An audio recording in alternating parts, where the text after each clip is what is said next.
I didn't do it because I was scared. I was scared to pick up that pole.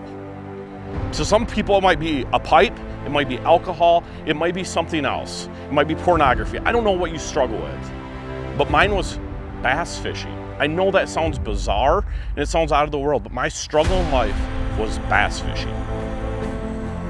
And I was scared to pick up that pole. But the one thing I did know is I had found Jesus, and he would lead me to not more than I could handle through fishing. So at that day, when my friend asked me to go bass fishing, I went with him. And it was good. I looked at it through a different lens. I had a different perspective of bass fishing. I knew it couldn't overtake my life. I knew it couldn't control me anymore. But it took this gap and this break to know that.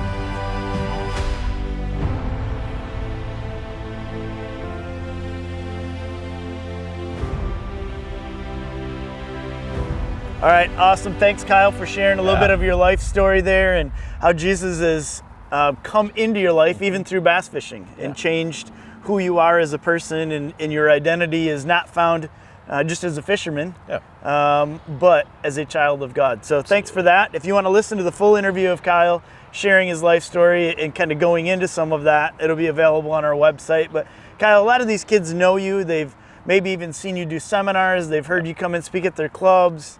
But maybe here, give just a tip of some of them want to take bass fishing to that next level, to do it more competitively.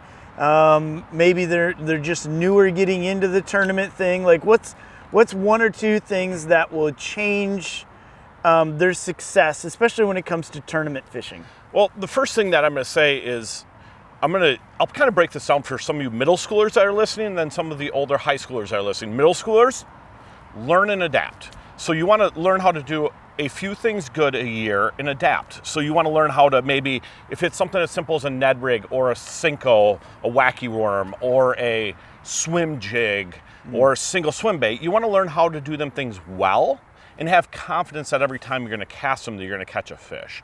Another thing you want to do for everybody that's involved is eliminate the chatter.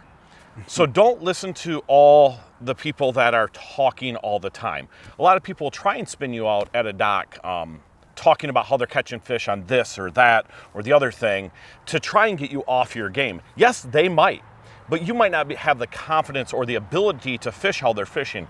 So just fish the fish that you know how to catch. Everybody has a different skill level. Everybody's starting at a different place. So continue to grow in your fishing skills by practicing. You can watch as much YouTube, you can listen to me speak as much as you want about how to catch a fish, but if you don't get out there and do it yourself, you got to be able to apply what you learn. So that's the one thing that I would say I see the biggest lack of as being a boat captain for the last 5 or so years is there's a lot of knowledge in your head, but there's not a lot of the practical capabilities of doing it, because they think if you watch so much, you're just going to learn from watching, but you actually have to go do it. So that would be one of my biggest tips is go apply it. You know, there's ponds around everywhere. There's lakes around everywhere. And it doesn't matter if you catch anything. Some of the best tournaments I see the most growth in people fishing are the hardest ones. Lake Gun Lake. Lake Gun Lake. The place is terrible. It probably shouldn't be a parking lot. But you know what? I think it's a great place for somebody to learn how to bass fish because of it so hard. Yeah. Well, and even how you talked about, some of these kids have actually fished with me on the big lake. And one of the things when I take kids out on the big lake fishing with me is talk about that trusted network of people they can trust. Yeah.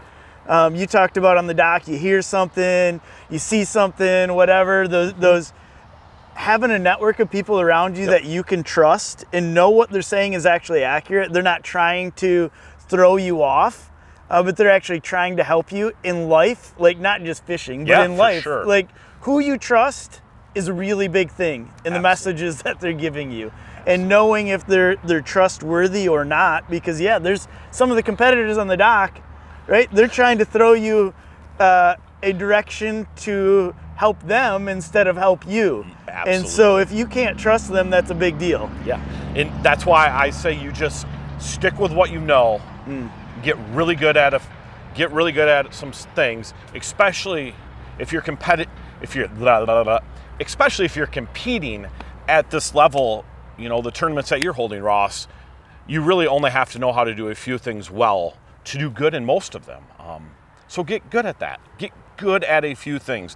Be a specialist in a couple things and have a large tackle box that you can grab from. There's a few things that I know I can do really well, and there's some stuff that I know I can do okay to survive. And I think that's the key, being really good at a couple things and be able to survive at everything else. Awesome. Well, thanks, Kyle, for sharing your story, for sharing a few tips here, and for all you do for the Zealand and just all of these anglers to help them. You're welcome. Thank you for the opportunity.